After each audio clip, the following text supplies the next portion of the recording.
Itong mga yawa na ito. Puro credentials nito, summa cum laude, cum laude. Ako 75 lang, pero itong mga ito, utusan ko lang yan.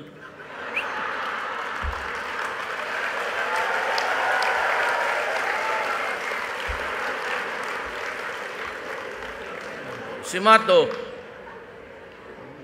oy, punta ka doon sa linisan mo yung Boracay. Yes, sir. Pero kaibigan ko yan. Kabiruan ko pa.